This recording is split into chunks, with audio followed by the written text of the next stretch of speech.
Good evening. My name is Matthew Tapey. I'm the director of the Center for Catholic Jewish Studies at St. Leo University, and welcome tonight to tonight's program, The Transformational Thought of Rabbi Kalonymus Kalman Shapira, 1889 to 1943. Our program tonight is presented by Rabbi David Maayan, the Maureen and Douglas Cohn Chair in Jewish Thought, and the Assistant Director of the Center for Catholic Jewish Studies. Rabbi Kalonymus Kalman Shapira was a Hasidic rabbi in Poland. He has been referred to as the Rebbe of the Warsaw Ghetto, since Rabbi Shapira continued to both teach Torah and write down his teachings in the ghetto. And most of those writings we have found that we have from him were found buried beneath the ruins of the Warsaw Ghetto.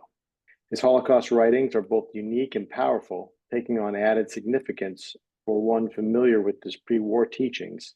We are very excited tonight that Rabbi David Maayan can present on Rabbi Shapira to us in the third lecture of a 4-lecture series. The next lecture will be on Thursday, April 24th. As many of you probably already familiar with Rabbi David, but I wanted to just say that briefly by introduction, he received his rabbinic ordination from Rabbi Zalman Goldberg in Jerusalem in 2004. He is the author of scholarly articles and book chapters on Jewish religious thought, particularly mysticism and Hasidism, comparative theology, and Jewish-Christian dialogue. And his most recent publication is a chapter in the newly published volume, The Challenge of Catholic Jewish Theological Dialogue, published actually just a few days ago, and available from CUA Press. Rabbi David, we're glad to have you, and we're excited to learn from you tonight. And to our friends and attendees who are online, feel free to use the question and answer button to ask Rabbi David questions during the presentation, and then toward the end, we'll take some time and take a look at some of those questions. Okay, thank you very much, Matt, and thank you everyone for able to join. So I'm just going to share the screen for a minute. And just by way of introduction, again, whether people were able to join for the sessions, the 2 sessions we had in the fall that I taught or not, I just want to sort of pick up where we left off. So as I described in the fall, my idea was that the first 2 sessions in the fall of 2024, we're going to look at Rabbi Kalonymus Kalman Shapira's interwar writings or pre-war writings. Interwar because it's between the Great War, what we now call World War I, and World War II, including, of course, the Shoah. And the idea was to look first at his writings and his thought and his vision in those earlier writings, and then with something already laid down, to then look at the continuity and discontinuity of those writings and those ideas in the unbelievable situation of the Holocaust and the Warsaw Ghetto. So tonight is the first session of 2, looking at aspects of his writings from within the ghetto. Again, as Matt already mentioned, these writings were written down by him primarily in his own handwriting. In general, even though we don't have, audio recordings or alternative transcripts of the teachings, in many cases, it appears that the teachings are basically a written reflection of something that he taught orally in the ghetto.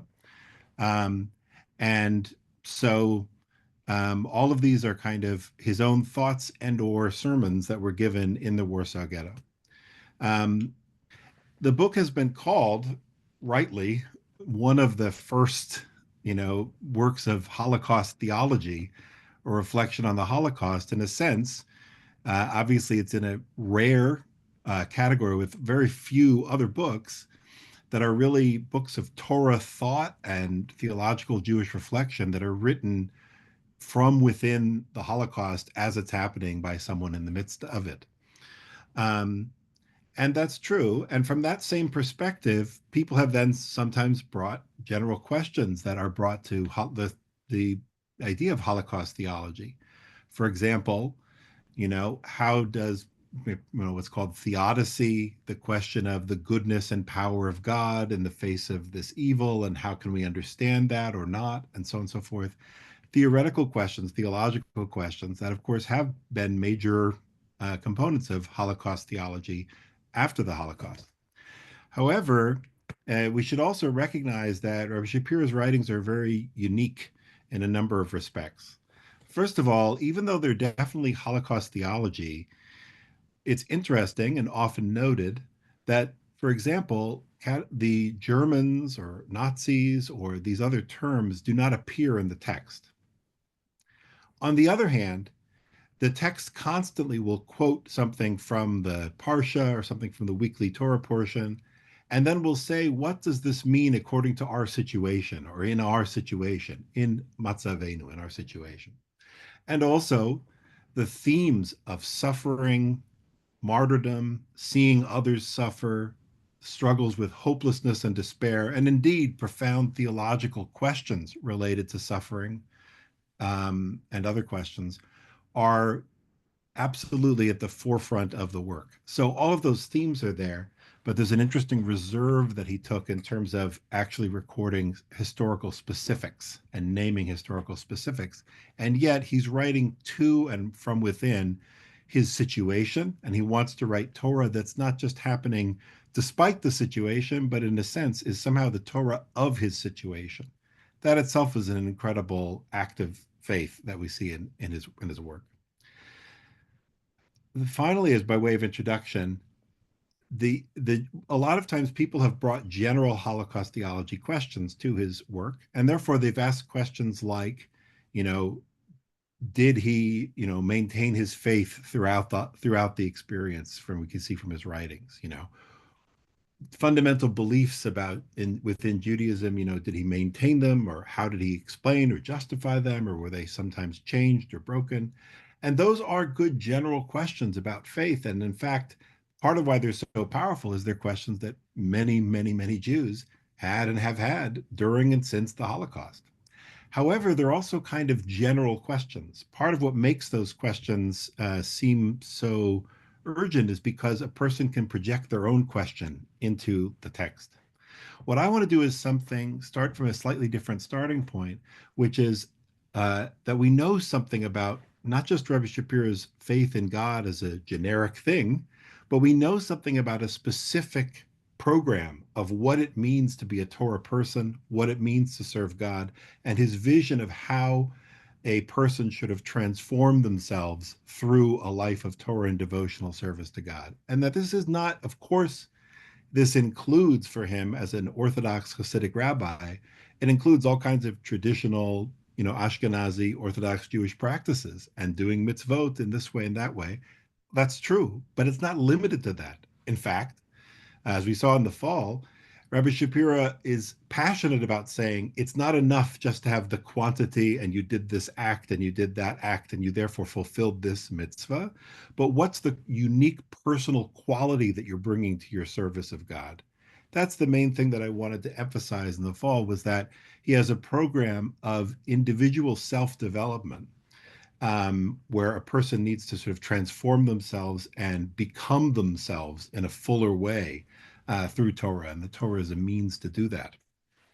This is what I've called devotional individuation, because it's an act of individuation, of becoming oneself and becoming an individual, but one is doing that for the sake of God. And the deeper, most profound service of God is only possible once a person has been brought into being through this kind of existential act of bringing oneself into being. Okay, that's enough introduction. But the question is, if Rabbi Shapira's writings have been compared, as they have, to like early self-help literature, which was emerging at that time, how can a program of like self-development, self-becoming, and self-flourishing that he describes, self-expression that he describes, how can this program possibly be implemented or maintained in the context of the Warsaw Ghetto? That's sort of the fundamental question that I have, is not whether faith as some generic thing was possible or in the ghetto, but whether Rebbe Shapira's own Torah vision and program, which he's been living and promoting for decades before the Warsaw Ghetto, what becomes of that vision and that program? How is it reflected or not in the writings that he produced under these unbelievable circumstances of the Warsaw Ghetto. So, long introduction, but here we go. The first text that I want to look at is actually a text from the Warsaw Ghetto writings, in which he also lays out, in the words from here, his conviction that Torah study must be transformative. And for some of these texts, there'll be some English, but sometimes there'll be just Hebrew on the screen, and I'll sort of translate or read parts from it and explain as we go. So in this text, he states that if a person, he says, we've already said this, the very top line, a person who learns Torah, but his self is not transformed into Torah and holiness, that person is merely like a kind of box that there are books inside of it. But he himself is wood, right? He's not transformed. He's not come to life by Torah. He's just like a box that contains Torah. And he says that he quotes the story that Rabbi Meir, one of the most famous rabbis in the Talmud, Rabbi Meir, there's a famous cycle of stories where Rabbi Meir continued to learn from his teacher, who became known as Acher, the other, even after he became a heretic, which is why he was called Acher, where he got that nickname. And the Talmud says that Rabbi Meir prayed on his behalf that his teacher, after he died, should be saved from Gehenna, from the sufferings of the afterlife, because he said, just like we rescue not only a Torah scroll, but also the container of a Torah scroll we rescue from a fire. So too, if he's not a Torah scroll, he's at least like a container of a Torah scroll. So what he says is, so we see that Acher, who was a heretic, he's considered like a bag that contained a Torah scroll, right? One who is not transformed is like the container for a Torah scroll, not the scroll itself.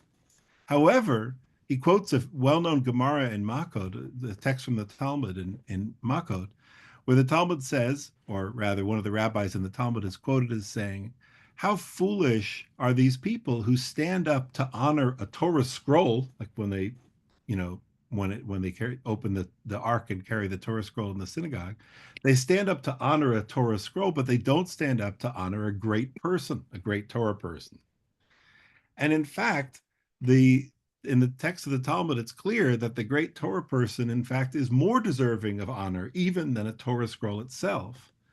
So the transformed person is like a Torah scroll and even greater than a Torah scroll. That's the last words he has here. Shem Shilo Otol Sefer Torah Ba'atzmo. He himself is compared to a scroll of the Torah. Va'od Yoter, and more than that, not just the container. But in order to become this, and this is the purpose of the Torah, is not that someone should become a bookshelf that contains the Torah, but that the Torah should become to life in a person who is transformed by it. So what are the qualities of this transformed person? A lot of people could agree with that basic premise that the Torah should transform you, but they could have very different visions of what this transformed person is. For Rabbi Shapira, one of the fundamental categories is that this transformed Torah person should be a person who's capable of feeling. To be able, yargish, to feel, to be sensitive, to care. And elsewhere, Rabbi Shapira writes that this means that a person should be capable of deep, powerful emotions, and also that a person should be capable of a rich spectrum of emotions and feeling, a full spectrum of feeling, and also that a person should recognize and be aware of their feelings as they occur within them. And finally, and last but not least, that they should be capable of resonating with and feeling empathy for the lived realities and feelings of others. Yes, this transformed person should be doing mitzvot and avoiding things that are forbidden by the Torah. That's absolutely important. But that's not the definition of the transformed person in his vision. It's also that this quality of the person should be brought forth, that they become a sensitive, feeling person. And specifically, lo yargish et yirato bishvil atzmo v'lo kedei sheyakabel schar. He shouldn't just feel things for himself or feel things based on what he or she wants. Gam hargashotav la'avodati and l'shem Hashem. He should have feelings for the sake of God. So he's not only able to do mitzvot and good deeds for God and for others, but this is also someone who feels and senses, cares, and is empathic for God and for others. So part of what they can offer to God and to others is not only deeds, but also their personhood in the form of their sensitivity, feeling, caring, and empathy that they offer on behalf of God and on behalf of others. Now, the question is, if that's Rabbi Shapira is saying, here's the vision of what a Torah person should become through learning Torah. He's still learning Torah in the Warsaw Ghetto, but is it possible for himself, or is it possible or reasonable for him to tell other people in the Warsaw Ghetto, let's work on this project? Is that possible in the Warsaw Ghetto, given that people find themselves in what are deliberately created to be the worst possible conditions for this kind of self-flourishing, one would think? So I first want to acknowledge a couple of texts that I think are the minority of texts. In a couple of places, Rabbi Shapira suggests that suffering can actually lead to certain gains that could only be obtained through suffering. And in fact, that there might be something almost possible only to achieve through suffering. Here, for example, he says, I'll translate it here. At the time that we are suffering and we are bearing this great suffering, at this time, from all these sufferings, our hearts are humbled before God, and we have fear and awe before God. Then he says, wow, we need to engrave this within our heart so that this humility and this awe and fear before God should remain, that even when God helps us, and it should be quickly for us, that he should save us from all of our sufferings, but even when we're rescued from this horrible sufferings, we should still be submissive and humbled before God, and to serve God in truth with love and fear.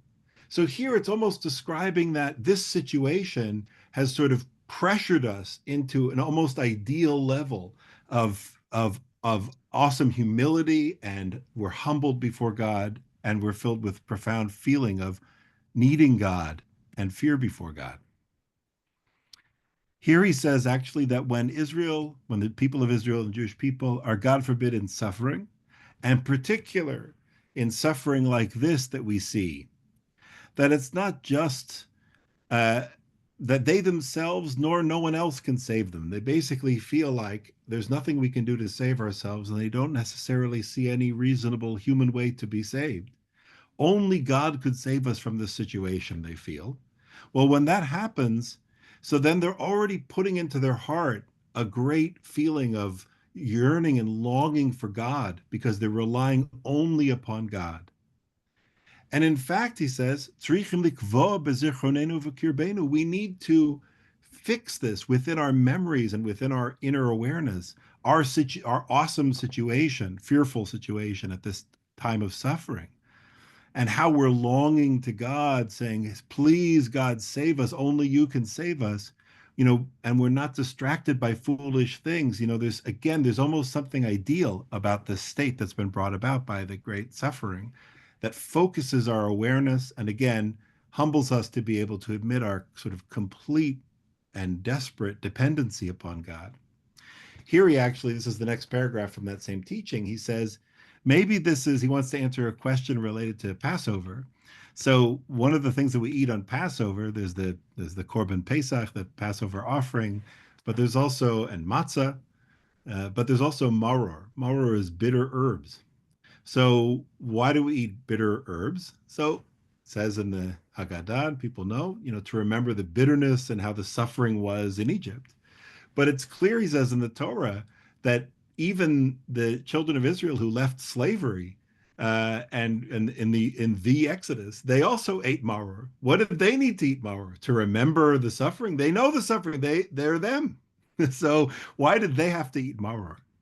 So his answer is that aval nitztavu, they were commanded to eat this maror, so that kadesh yizachar tamid gam la'achar shi'galu. Eating the maror is so that they don't forget this bitterness even after they're redeemed.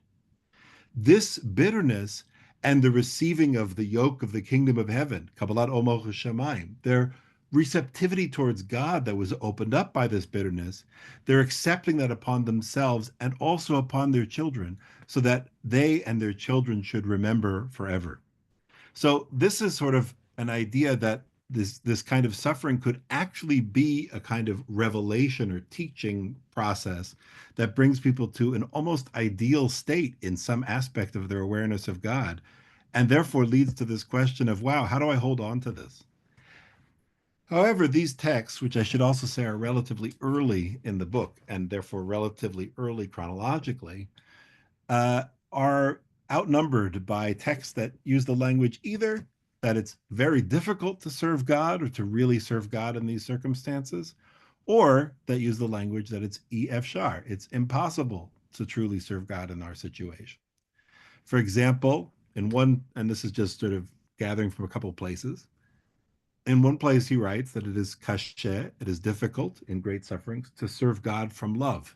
It's difficult to serve God from a motivation of love when you're caught up in great sufferings.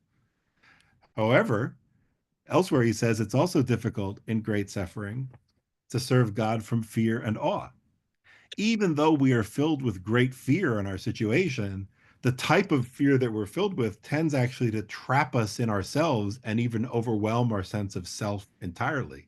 The fear that we're experiencing here is not the kind of fear that we can bring or that will encourage us to come closer to God. It's not what we mean by serving God from fear. So this text actually seems to almost take back part of what he'd said in the other teaching, as if this fear that we experience is, oh, this is so useful for serving God. Here he says, actually, most of the kind of fear that we're caught up in is the antithesis of what we need to feel in relation to God. Here he uses the language of EF shar in this third text.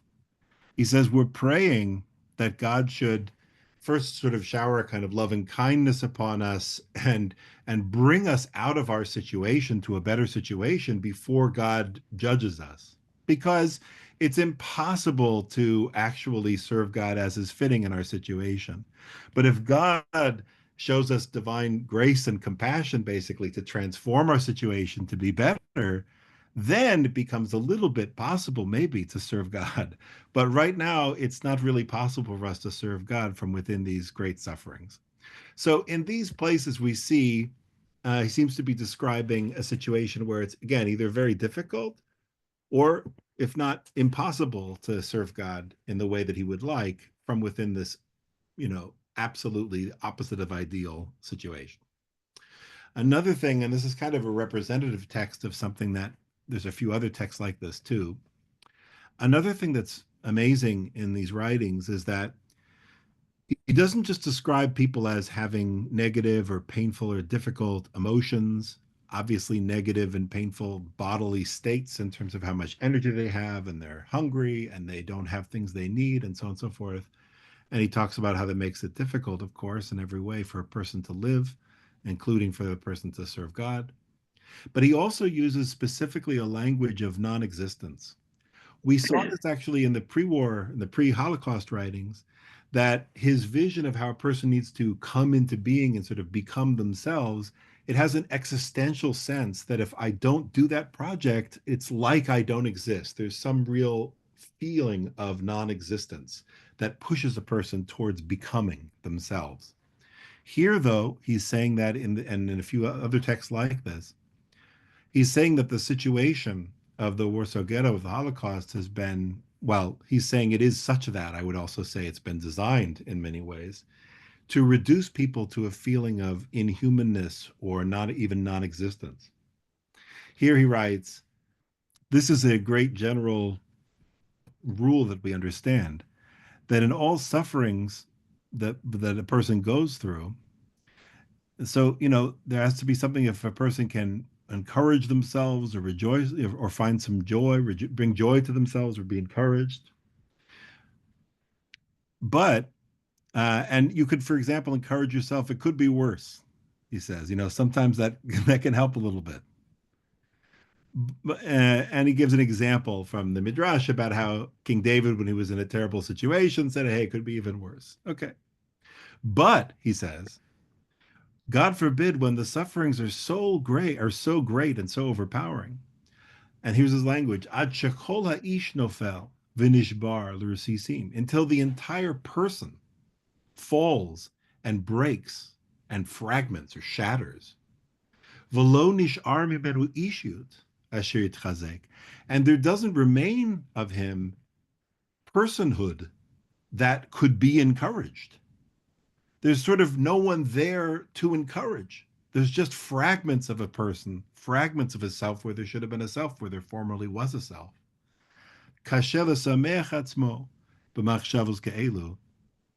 It's very difficult for a person to bring joy to himself with these kind of thoughts. And he's saying he's talking to the beginning of the book of Exodus, where it says that the children of Israel didn't listen to Moshe. They didn't receive Moshe. When Moses was telling them encouraging words from God that God's going to redeem them, they weren't able to hear because of their shortness of spirit, because of their crushed situation.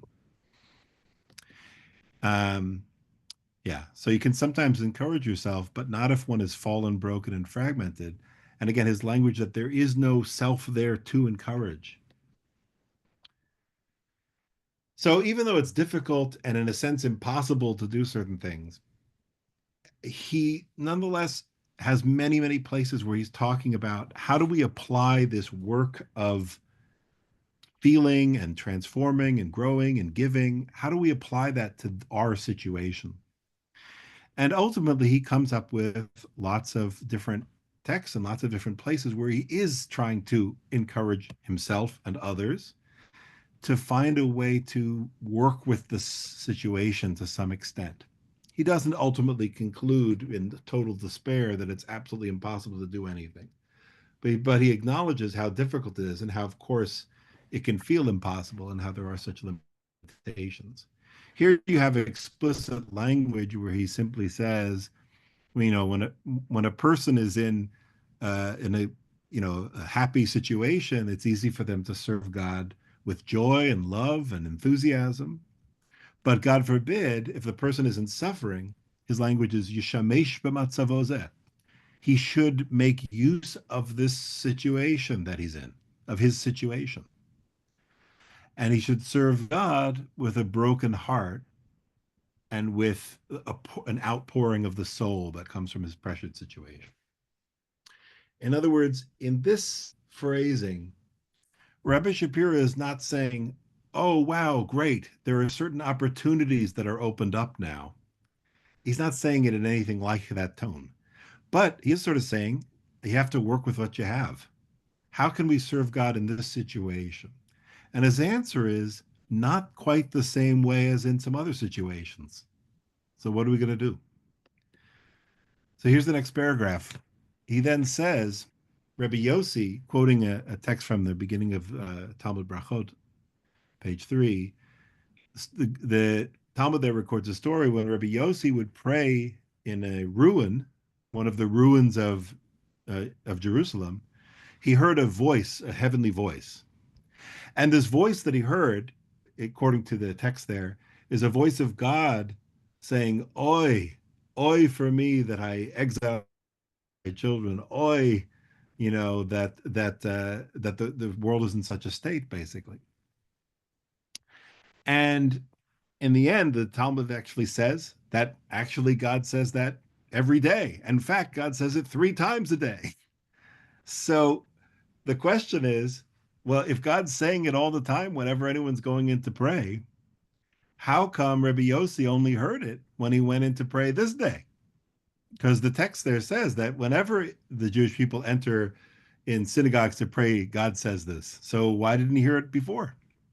He answers, first of all, he says, Rabbi Yossi ein lanu hasaga. First of all, we don't really grasp Rebbe Yossi. He's so great, so I'm just going to say, but for us, what could this text mean? But I'm not really trying to understand what was going on with Rebbe Yossi because I'm not worthy of trying to understand what was going on with Rebbe Yossi himself.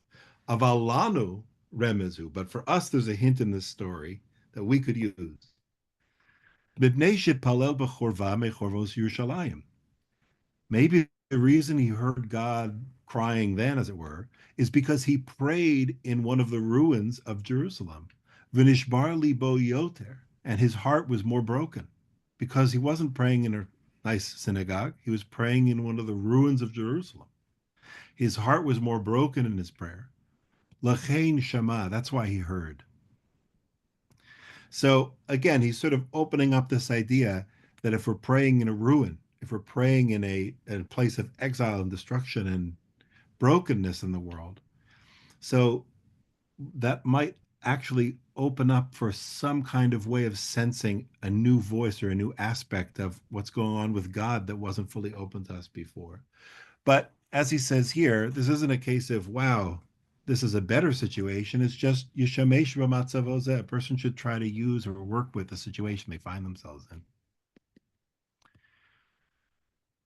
Here, turning more into this topic of sufferings in general, the important point is that for Rabbi Shapira, there's been a lot of suffering in Jewish history and a lot of martyrdom and a lot of situations where people felt, oppressed and stuck in very difficult situations. And there were always a lot of teachings about how God is paying attention and counting and paying attention to all the sufferings and the blood of the martyrs and so on, and that those would add up. Ultimately, they would have a redemptive power. But in those ways of thinking about it, where God is collecting every drop of blood or every tear of the suffering of the Jewish people and martyrs, it's like the people are kind of an object that God is actively taking care of and counting, and they add up to something. But for Rabbi Shapira, his whole vision of a person, of a Torah person, is that that person becomes an active agent who is acting and creating themselves and creating something unique that they're giving. They're not just another drop of blood or another something to add up to an amount of suffering or an amount of martyrs. There's something unique that each person brings. And so what he says here about suffering is very interesting, which is that he says that suffering is an act that a person does. It's an act of an agent. Hainu shahiyisurim heim maisim tovim shalaish. Sufferings are considered good deeds of a person that a person does. These are my good deeds. That could include what might first come to mind when you think of a person doing good deeds, but it also includes the person's sufferings.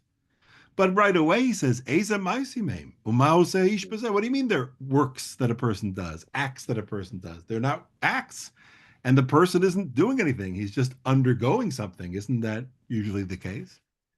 And he says, it's true, we find this in the story that he's going into here. There are stories of rabbis who actually accepted and asked for sufferings to come upon them. But he says, that's not what we're doing. We're praying that the suffering should be taken away.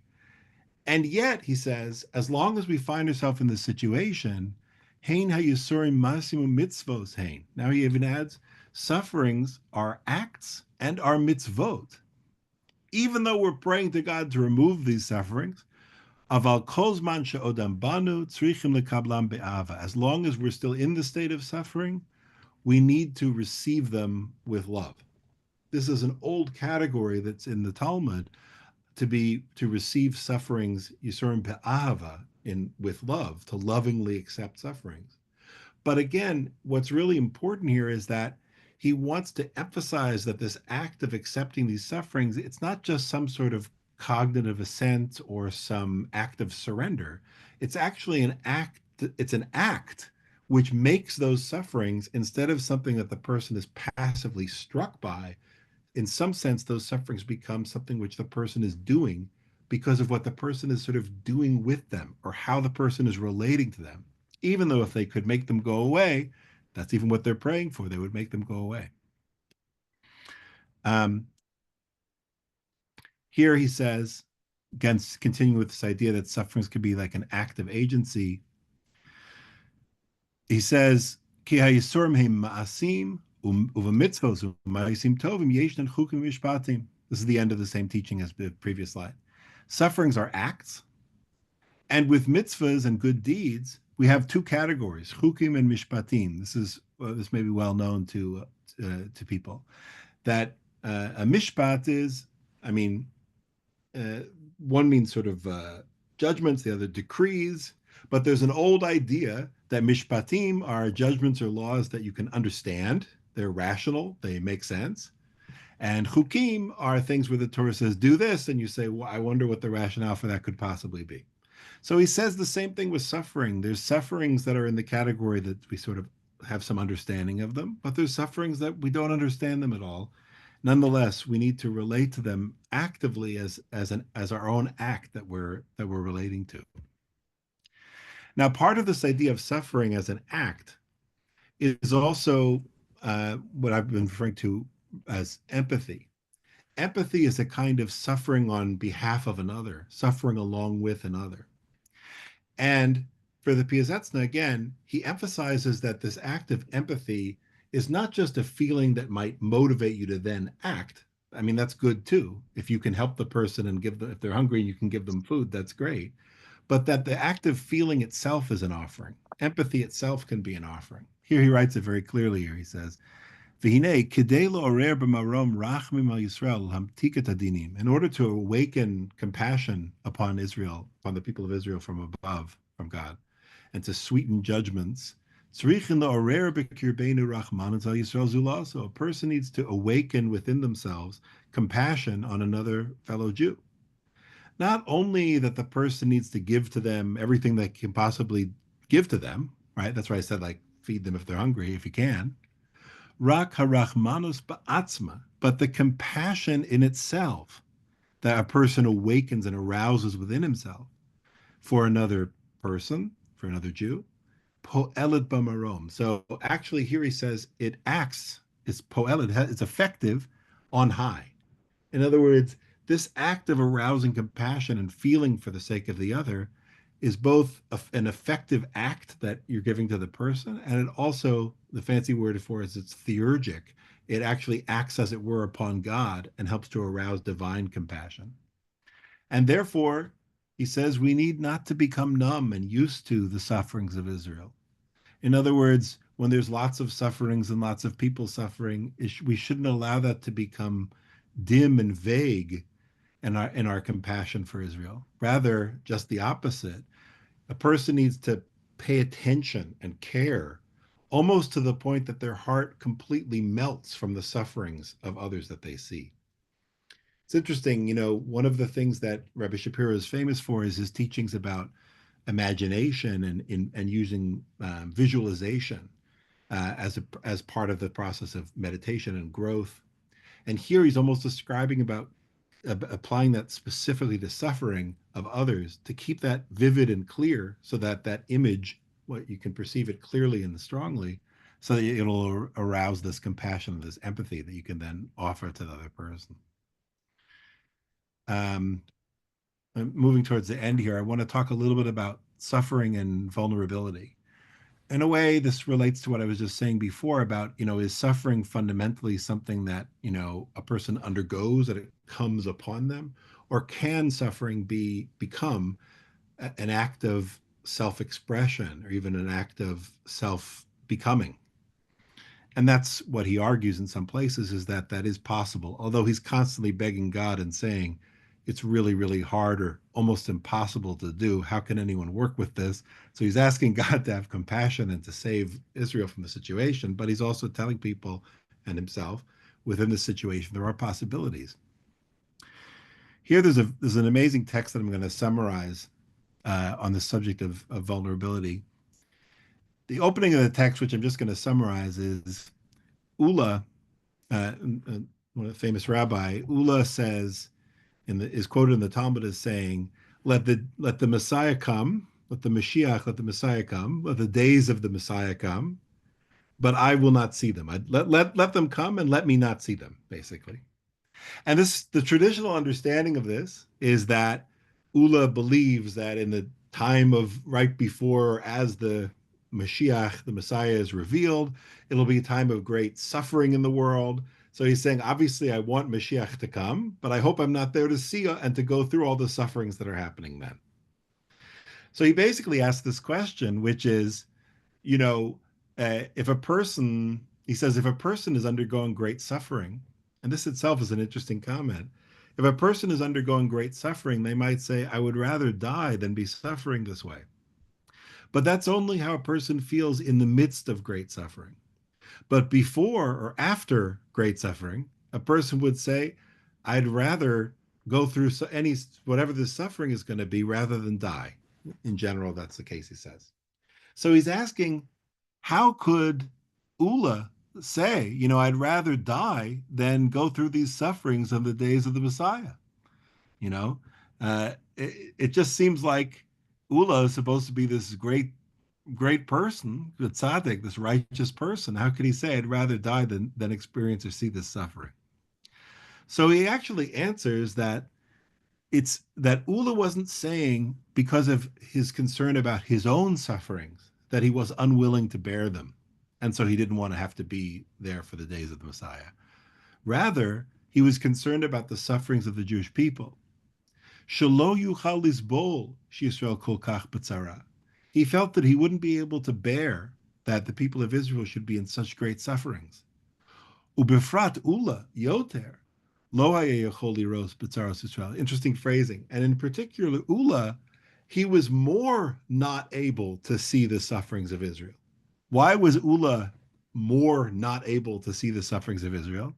Because to the extent that a person loves himself more, then he is able to love others, love Israel less. Because he's constantly concerned about himself and worried about himself, and he can fall into the place of, me and no one else, etc. But if a person nullifies himself more so, mevatel et atzmo, then he's able to love the Jewish people and worry about the suffering of others more so. Therefore, Ula, who was a great tzaddik, who was a great righteous person who nullified himself, therefore he was able to love Israel more, and therefore he was able to be unable to bear their sufferings. So this is a kind of interesting, I've read and heard people use this expression of sort of to talk about vulnerability. That vulnerability is not just a weakness where a person is exposed to something that might strike them, but it's also actually the ability to be struck by what other people are going through. And here he sort of uses this phrasing too, which is that bitul, self-nullification. And as some people may know, self-nullification, bitul, was a very major topic in early Hasidic literature in the late 18th and early 19th centuries. And it was often considered almost a cardinal virtue that the tzaddik, the righteous person, was defined by their level of bitul, of self-nullification, and so on. Now, sometimes when we picture a person nullifies themselves to God and they're just tuning into God, it could mean that the person is able to nullify themselves and be at peace with everything because they just tune into the oneness and the lovingness of God. However, here it's clear he's saying bitul, self-nullification, should not make one at peace with all things, especially not with the suffering of others. So it shouldn't make a person somehow more at peace with others' suffering. Rather, it should increase one's empathy, care, and concern for others' sufferings. And so that's exactly what he says about Ula, is that Ula's bitul, his self-nullification, was so great and his love for others was so great that he became able to be unable to bear the great sufferings of Israel. So I'm ending going back to where I started with this idea of it's impossible in this situation. The situation is impossible. That ability to feel unable is itself kind of an admission and an ability to care and be impacted by others' situations. And that makes possible also both, different ways of being able to help persons, but also to help or to offer to God and to others simply your caring and your empathy and your compassion. So I'm going to sort of wrap it up here. And again, just tonight, I sort of looked at we saw again in the Warsaw Ghetto writings, we saw how Rabbi Shapira discussed his goal of the what's called the tachlit, the telos, the ultimate purpose of Torah and Torah life and Torah study, which is this transformation. That transformation includes becoming this more sensitive, caring person, etc., and developing your unique quality that you bring to. And then we saw that he many times discusses, well, is this possible in our situation? And in many places, he ends up saying that it's either very difficult or indeed that it's impossible to truly or fully engage in this in our situation. Nonetheless, rather than give into total despair, Rabbi Shapira then turns basically to focus on sufferings as, since this is what we have to work with most of the time here, how can this be worked with in as part of that program of becoming a more feeling, caring, giving, and other-centered person, becoming a more devotional individual. And so that's what we saw in this piece. When the second session that I'm going to teach in this spring will be later in the spring will be moving from suffering to two very related topics that I didn't fully go into here. One is martyrdom. So here we talked about suffering, but he also has a lot of things about not only suffering, but also specifically death or martyrdom, both how to relate to one's own potential martyrdom and also how to relate to that of others that you're witnessing. There too, we'll see that he'll try to think of martyrdom. Is it possible that even though martyrdom, being murdered basically in this situation, seems to be the ultimate thing that you're not doing, but that someone else is doing to you? There too, we'll see he'll discuss martyrdom in terms of something that one can do, and also that witnessing those things, a person can play an active role. Two other topics we'll talk about then will be moving from suffering to the topic of divine suffering. We touched on that a little bit here. When Rabbi Yossi was in the ruin, he could hear God crying, but we'll see a lot more of that. It's a major theme, especially later on in these writings.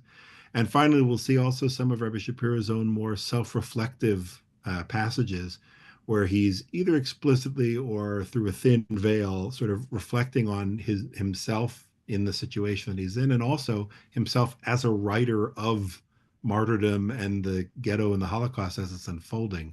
How does he understand and think about what his role is as a teacher and a writer in this, again, unimaginable situation? Thank you very much. I'll stop here and see if there's any question or comment. Thank you very much, Rabbi David. Wonderful presentation, such profound insights coming from Rabbi Shapira, thanks to your research. So thank you for your readings, for your close examination of the text. It seems like we have one question here. We can kick off with that first, and then I have a few as well, but this is from one of the attendees. The question is, or it's kind of a comment as well. I can see how in the midst of our sufferings, we are in despair in the moment, only consider the self.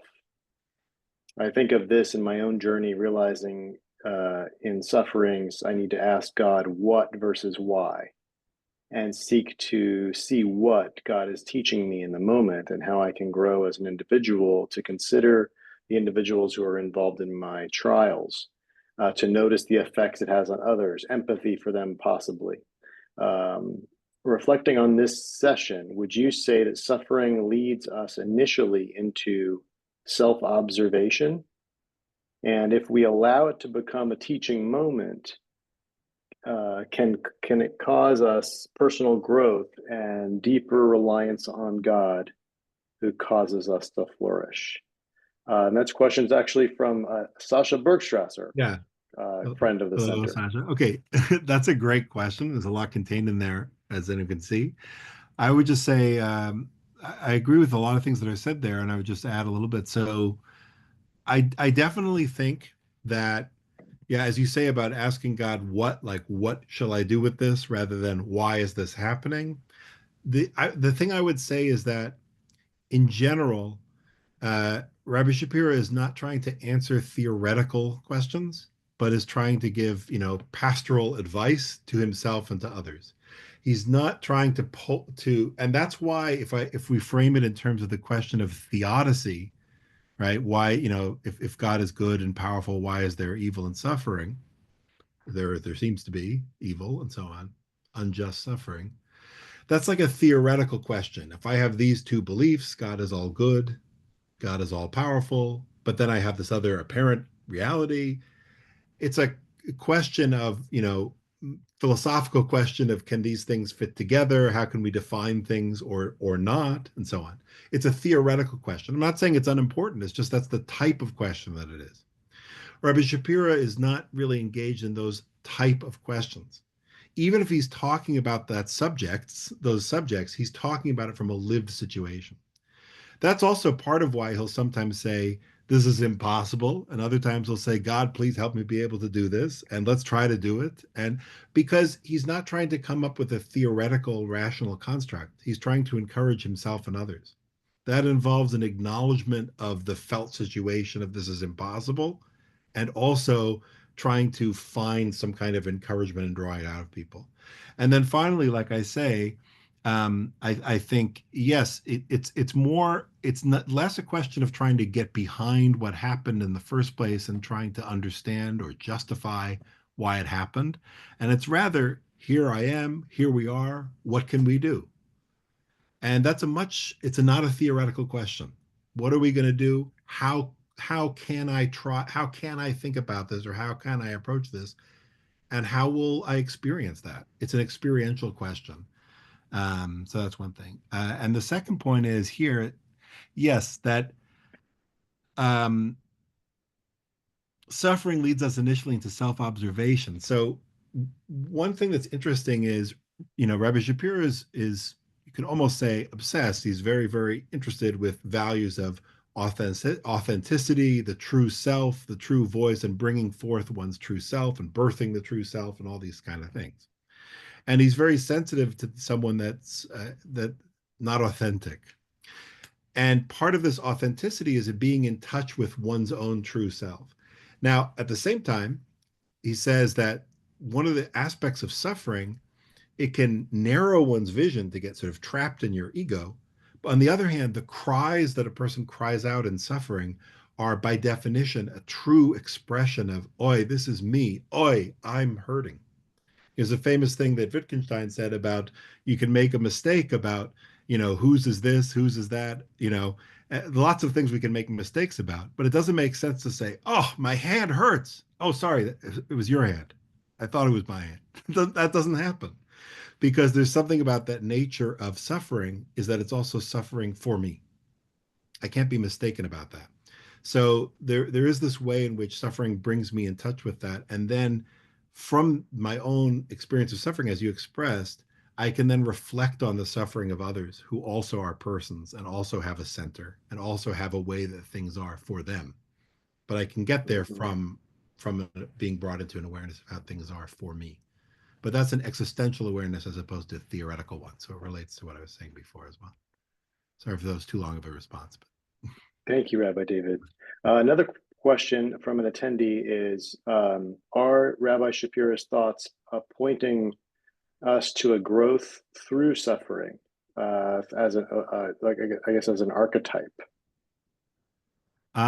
It's funny that it's interesting they use the word, yeah, archetype, because actually this is really for the next session. But one of the things we're going to see is Rabbi Shapira uses a couple of figures, one from some from the Bible and some from the Talmud, especially, uh, Abraham and Isaac and the binding of Isaac, as it's called, or the sacrifice of Isaac, as it's sometimes called by Christians, the near sacrifice of Isaac.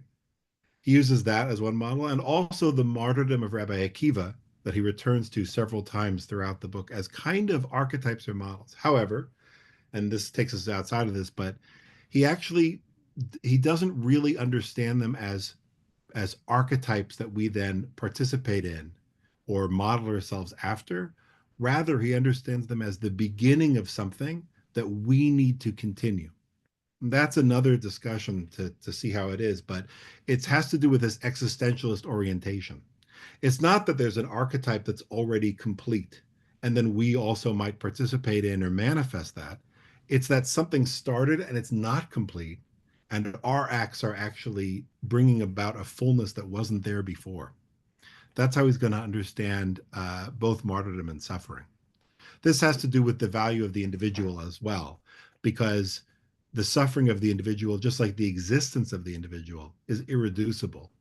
So again, it's not just a matter of quantity or a matter of reflecting some ultimate reality. It's not sort of anti-Platonic in that sense. There's this sense of the irreducible, concrete reality of each person and the value of that and what they can turn it into. I hope that's helpful as a response to that. But that's my response when I saw that. Okay. Thank you, David. One question that came to mind for me was, have you considered the role of emotions in the moral life in general when you approach this question, or do you almost in a comparative ethics sense? Because one of the things that strikes me about Rabbi Shapira's thinking is the significance of the emotions for the moral life. It seems like you're saying, and clarify, maybe correct me if I'm wrong, that for Rabbi Shapira, um, feeling deep emotion and feeling powerful emotions and being a sensitive person makes one more virtuous. And if that's the case, then it seems to be very significant because it shares some with the Catholic tradition and less with the Kantian tradition, which the Immanuel Kant and others thought, you can have good emotions, but Mm. at the end of the day, it's really not going to help you become a better person. And so it kind of seems to make Rabbi Shapira's thoughts stand out in contrast to some of those models where Yeah, emotion, ethics models where emotion is not viewed as helpful. that's a very good question. I would say this relates to like Rabbi Shapira's epistemology, how he thinks about knowledge or the mind or intellect or knowing. Mm-hmm. So what I mean by that is there are aspects of Rabbi Shapira's thought that are very modern. Some of the ways that he's talking in an existential way about self and individuation, some of the ways that he's talking about imagery and the effects of that seem to be affected by modern things. And he's somewhat innovative in his genre of writing, even as he's a Hasidic rabbi. At the same time, there are also aspects of his thought that I think are sort of pre-modern aspects that are still being brought forward. And one of the most important ones is that there's an element of a lot of modern thought which creates a separation between objective reality and subjective felt Right. reality, and also creates a separation between the intellect, which is maybe imagined to deal with the objective, and emotions, which are purely subjective. Subjective. And Right. Rabbi Shapira, like a lot of other religious thinkers, I would say, but Rabbi Shapira rejects, I don't know if he rejects or he just doesn't even have that distinction. He rejects that distinction in that way. So Mm-hmm. when he's emphasizing this aspect of feeling and so on, for him, that's what true, healthy, actual knowing is. That's what it means to be able to know and think correctly about the world, is to have it be integrated and unseparated from those levels of feeling.